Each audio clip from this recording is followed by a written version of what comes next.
Good morning. I'm Cindy Hirschberg, and joining me today is Laurie Grahm, daughter of Eileen Dudder Gist, talking about the history of the Dudder Florist. It is April 18th, 2009, and it will be our pleasure to talk about the history of the business here, a central fixture in the history of Carroll County. Now, I understand you have a booklet that you'd like to share with us today that kind of captures everything. Laurie, did you write the book? Right. Actually, we all compiled different pieces of it, and then we had someone with a PhD put it all together. Was it a family member with a PhD? And no, it was a very close family friend. Marvelous. Well, Yeah. would you like to walk us through it? Sure. It is just the history, and it says, say it with flowers from Pennsylvania Avenue, because we've, of course, always been very deep-rooted in Westminster and also in Pennsylvania Avenue especially. And the first picture is of my grandparents, of course. She was a lovely lady. I never knew her. Talking to your mom in an earlier interview, we learned a little bit about the family background and the remarkable misfortune that prompted your I guess it would be your granddad, to start growing flowers in the backyard and turning that into one of the institutions of life in Westminster and Carroll County. Please continue. Yeah, entrepreneurship in 1919 was very different than today. For him to make an entrepreneurship out of flowers because of no job, Yes. I'm sure we'll probably see some more interesting things like that in times to come. Let's hope. Now. Let's hope. And then the following few pages are photos of the greenhouses and all that were on the property where Dudder Family Park is now. And we had looked at developing a piece of property for housing. And then the city made an offer to ask us to do some thoughts about what could really go there. And the one thing that Westminster didn't have was a really great large-sized park at the west end of town. It had the part out near Royer Road near the Greens, and it had the one right downtown. But it didn't have anything sort of like on the west side of town except for the school properties. So they asked us to consider maybe helping them figure out how to make it a family park. And that's what was done, and that's what's there today. Although this is what it looked like before it had all the park equipment on it, when it was all greenhouses. My grandparents grew everything from hydrangeas to mums to azaleas to you name it, and they tried it. They even planted cheese once thinking that it was a bulb, and come to find out it was a gift from someone overseas, and they thought that it was a bulb for some huge flower. Came from Holland, why not? It did. It came from Holland. Little did they know that the cheese would only get better as it was rolled in the wax and buried in the greenhouse. And then just a few other assorted photos of my grandfather and growing up around the flower shop. Not only were, my grandparents there and created a marriage and a relationship in the flower business, but then they also raised 3 children and then all of their children. And so all of us have been raised in the backside or near the flower shop. In fact, that's where your sister is today. She's running the... Yes, my sister Joan is at the shop taking care of things today. We were all 3 planning on being here, but things got a little hectic there, so we tossed a coin and I won. And then, of course, the changes on Pennsylvania Avenue have been just absolutely amazing. It went from a street where you would play on the sidewalks to a pretty busy street with lots of traffic. I can remember, being a child leaving West Middle School and coming down across the hill and playing with all of my friends on the street, all up and down the street. And our limit was we weren't allowed to cross Union Street because it was too big of a street to cross. So, and looking back now, it's like, I take my life in my hands crossing Pennsylvania Avenue in the car. But, and Pennsylvania Avenue has been a great place for the flower shop to be and a great place to raise kids and to live. And the shop has made many, many changes over the years. From being at 110 Pennsylvania Avenue, just a little, basically big double closet, to being what it is today with it being a big old Victorian house. It's been pretty amazing to watch it go through some of those changes. There was a greenhouse attached on the back of the property at Pennsylvania Avenue, but then it was damaged during some hail and things, and very, very, very expensive to heat. So it was taken down, and then that's where we had put in coolers and things like that to make the flower business more productive and more contained in itself. So you would cut the flowers from the greenhouse and keep them in the coolers? One of our employees is my aunt, who's been there for over 50 years, probably over 60 now. It's close to it. And at the end of the day, they would go out and they would cut mums and they would cut carnations and different types of flowers and put them in water before they were allowed to go home for the night so that the flowers would be ready in the morning for the flower shop. So they would cut them to send some to Baltimore, and then they would also cut them to bring some over to the flower shop. Because my grandfather was a pretty smart man. He had a coal business, which at that time the greenhouses were heated by coal. And then he had the greenhouse business, and then he also had the flower business. Mm-hmm. So they were all intertwined and pretty much worked as a well-oiled unit. How did you arrange the transition from growing your own flowers? I presume there are wholesalers or some other source of much of the material that Absolutely. you use? Yeah. The wholesale business has changed so crazy. You used to buy everything locally grown, and you had seasons. Mm-hmm.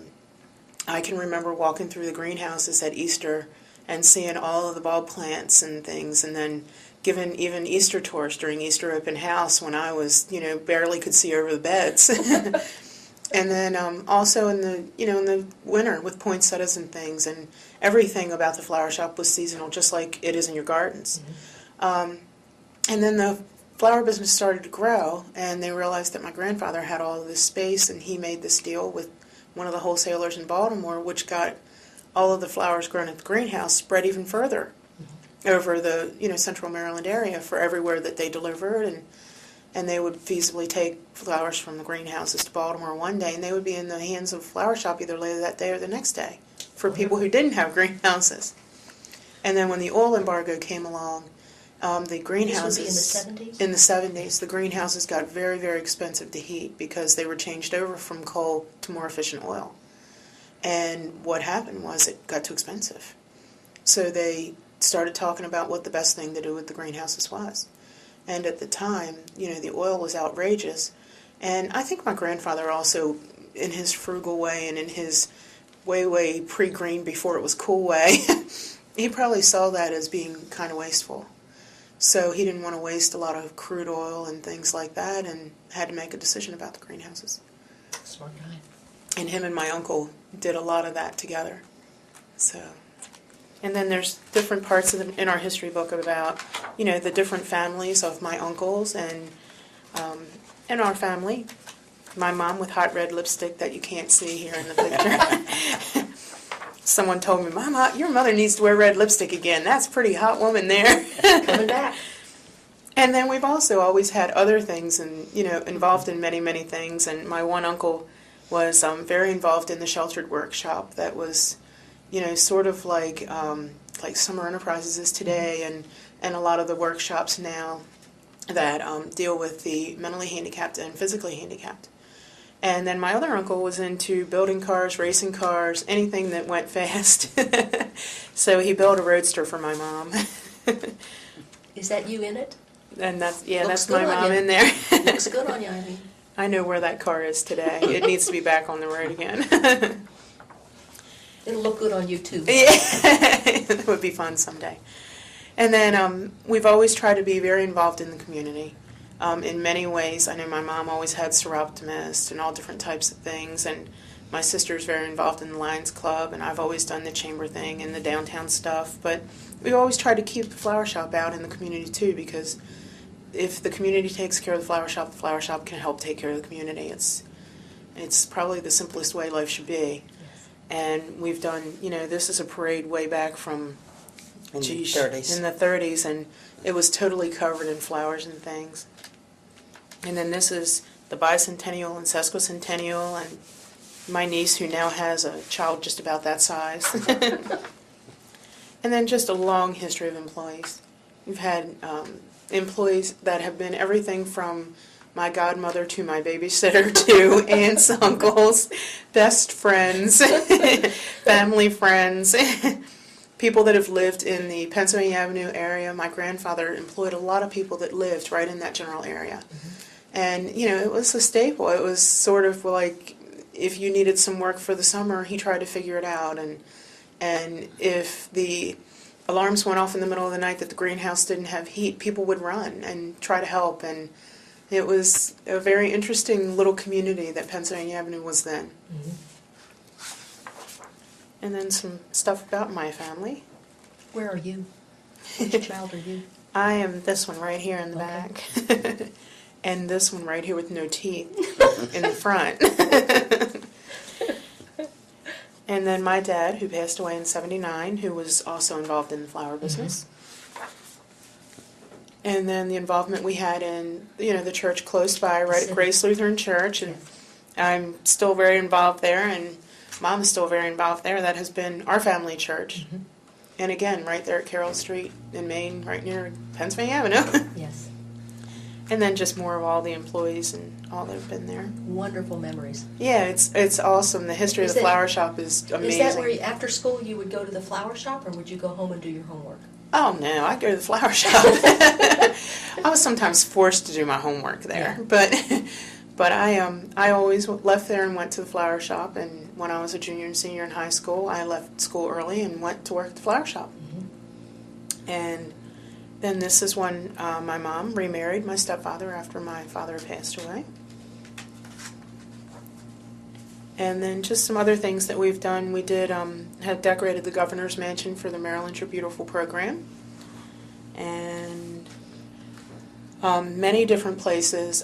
Mom was actually on the FTD board for the National Corporation for the Marketing Division, and then I was an employee of FTD for a while in the technology. FTD stands for what? Florist Trans World Delivery. Yes. That's the Mercury Man. Yeah. Yes. Yeah, and that's the source that we use to wire flowers back and forth, and we still use that today. It's just, instead of it being done by, it used to be Florist Telegraph, right, way back, and well, nothing's done by telegraph now, and the Western Union, right.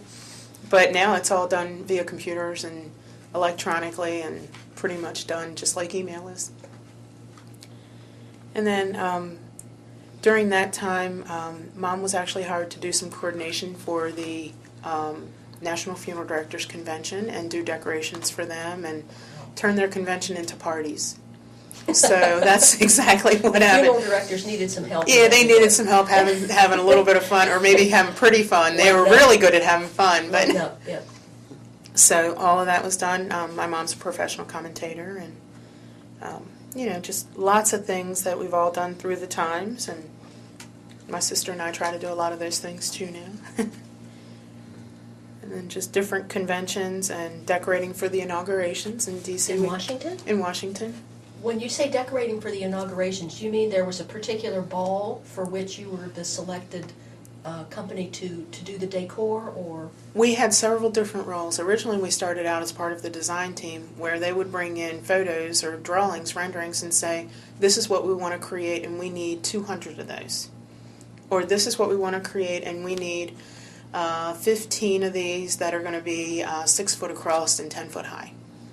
So, do you find that a little overwhelming sometimes? Oh no, there was a whole team through the Society of American Florists, that just a team of hundreds of designers. Sounds like fun, actually. It was a blast. It was great. The security was a little interesting. We did the Air and Space Museum at one point in time, and they always bring security in to sweep afterwards, and they bring the dogs in and they turn them loose and they're running around, and all of a sudden this dog stops in the middle of the floor and he looks up. And we're like, what is he looking at? And he's looking at the airplane that's hanging up 40 feet in the air. So they had to lower the plane, let the dog take a look. And the dog's like, oh, never mind. And they put the plane back up. Yeah, thanks. Put the plane back up to the ceiling. And it delayed everything for about an hour and a half. And then they check all the security to make sure that everyone that's been in the building. And you've got badges. Oh, yeah. You're cleared way, way, way before you even get there. They do security clearance on everyone before they even go down to help. You can't even be in where the flowers are without security. Please do, yes. Well, one of the other things that we thought was very interesting was the fact that at the convention center they had a cake that was 12 foot tall. It was all made of plywood, and then it was icinged over it, as a centerpiece in the middle of the room. And they had big decals of the president's seal and photographs of the different presidents all in the icing. And when we were ready to leave, they said, you all wait in the hall. And we waited for quite some time, and a little while later they said, the florists can leave, but the pastry chefs have to stay. And we said, tell us what's going on. And they said, well, the dogs can't smell what's under the icing of the cake. So we've had to drill holes through the icing and the plywood so the dogs can sniff and see if there's anything under, under the plywood in the cake, and we'll need the pastry chefs here to repair the icing. So it was very interesting, and then, we would work all night long, and they would take us by bus, and one night everything was held up because the president's motorcade was coming through to go to the Texas ball, Yeah. and our vans and buses couldn't get out, so we were held up for an hour, and it's a very long, drawn-out segment of work. We do all the functions that are sanctioned by the PIC committee, which is the Presidential Inaugural Committee, and then we do every floral need that is needed that whole week of the inauguration, from fundraisers enormous. to your religious service and luncheons, as well as many as 8 or 9 Each balls. one of these has a unique design. It's not Each like one you has a can different say, design. We'll run across town and put this on the table and it'll be fine. No, No. with truckloads. I was always in charge, for the 5 inaugurations that we were involved in, I was in charge of the delivery pool. After I helped design and it was ready for delivery time, I did the delivery pool, and we would have to divide vehicles, which could be 15 or 20 vehicles, to go to each of the different sites, especially the day before the balls, so that we'd have everything there that night that they Where could was the work. space that these things were all put They together? they actually rent a warehouse that is vacant at the time, and they go through some agency in Washington and find out where a warehouse is that is conducive for delivery, for parking, and so on. And then they bring in florists from each state, so that the whole United States is covered with designing. The flowers are donated by different, The wholesalers and by the growers. And then, of course, we have the people that do all the supplies for the florist, and they donate all the Which supplies. is the oasis and the wire and Right. Everything is donated, and they supply us with rooms and with our food and with buses to transport us back and forth, and then we come in as a group and design. Wow. But the designs have been circulated so each team knows what their stuff They, is supposed to at look one like. point, they had party designers that they hired from Chicago or Boston or, wherever there are big areas that do big party work. And then the last inauguration that we did, which was for President Bush, they let us do the designing of the arrangements, which was very nice. And then we didn't have to deal with the party designer, who was maybe not as conscious as to whether this Not a would flower work person, not and a whether flower it would person, be yeah. we'd be able to transport it. The concept was good, but not always can you transport it, because some of them are 8 feet tall. For in the convention center, you had 8-foot tall topiaries. And then you needed a box truck that you could put the 8-foot tall topiary up and stand it secure upright. it. Yeah. And one of them said, well, we'd like some 12-foot, and we said, no, that won't work. And they said, well, why not? And we said, well, we can't get them in the truck. And then, they weren't as savvy as we florists were, knowing how we could deliver them and what we could do. We have to be ingenious. We did almost everything they wanted, but there were just little glitches like that we'd say no, or they'd pick a flower that would not hold up, Yes. and we'd say there's no way Too we can fragile, use that because it has to be done on Thursday and it's not used till Friday night, and the flower does not have that ability. There's a lot of small, intricate little details like that you work out as you go. So when it was all said and done, how'd you feel about it? We loved it. Dead tired, great. but we loved it. It's It fun. was a wonderful experience to be involved in Washington during an inauguration. My, did you Wonderful get to go to experience. see any of the balls? You're be too tired. Oh, no, you were always slid a ticket, or at least to be able to go in and take a little look around afterwards, which was really fun. We were fortunate enough one year that we were able to go to the ball. And I have to tell you a funny story. We were in this motel, and I won't mention who it was for, which president or anything, and it was not really the most desirable place to be. So we went to the ball. They hired a limo for us because there were 6 couples of us that got tickets. And they took us to the ball. Then they picked us up at 4:30 in the morning and took us back to the hotel. And you stood at the ball the whole time. There was nowhere to sit down. You could drink, there was no food, but you just stood at the ball body for body because there were that many people there. I thought thought we you were supposed to dance at a ball. Honey, you didn't dance at Only this on- ball. We only were at a on the hotel stage. ball. Okay. We weren't at the convention center. We were at the Hilton Ball. And when we got back to the hotel, we got in bed, and I said to Ken, I hear a mouse. He said, Eileen, put your feet up in bed. I'm not getting up for any mouse or anything else this time of night. We have to be up at 7 o'clock, and it's 5 o'clock now. So I put my feet up in bed, and we got up and we went to breakfast, and I packed my suitcases, and I got on an airplane to go to Detroit for a board meeting. Yeah. When I got to the hotel in Detroit and unpacked, I had always put my shoes in one bag and my clothes in the other. And when I got to Detroit, I hung my clothes up, and I opened my shoe bag, and I pulled a shoe out, and here hung the dead mouse. I called my husband. I thought, it's no sense screaming. No one can hear me. So I called my husband. I said, I'm holding this shoe with that mouse from last night. Are you still arguing about that mouse? He says, go in the bathroom and have burial at sea. So that's my inaugural story, amongst many.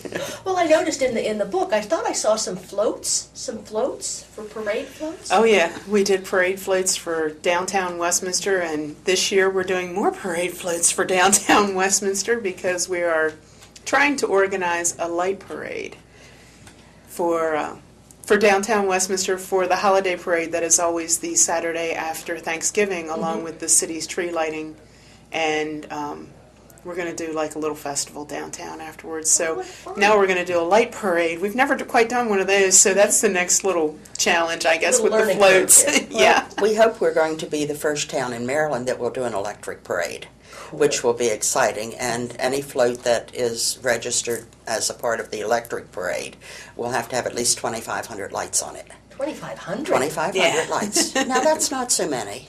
Really? When you think that's only 25 strings of Christmas lights. Well, Think yeah. about it. That's not so many. But think how beautiful You've it will never be. fallen over 3 strings, have you? I won't tell you what my husband calls them. Snakes. I've been shocked really good on the back of the wedding band by one. But we think it will help the economy in Westminster to bring people here What a to lovely see vision. something totally different. And we have sort of tentative commitments for more than maybe 10 or 12 at this point, and we don't even have all the specific dimensions and so All on the power and together. extension cords worked And out. Let's say it that way. we're working with the city in regards to inverters to invert the electric from the lights to a car batteries. So it's going to be quite a challenge, but we're looking forward to it because it could really be wonderful for Westminster. Well, it certainly keeps up the tradition of your family supporting our town. Yeah. And I think everybody listening to this little clip is certainly going to look forward to the electric floats. It's going to be exciting. Yes, it will. It's going to be exciting. And I want to say thank you very much for your interview this Thank morning. you. We're going to wrap it up and invite all of our listeners to listen to this. When they listen to this particular clip, by all means, take a moment to listen to yours, okay? Thank you. Thank you very much. I appreciate your time this morning. Thank you for Thank you. yours.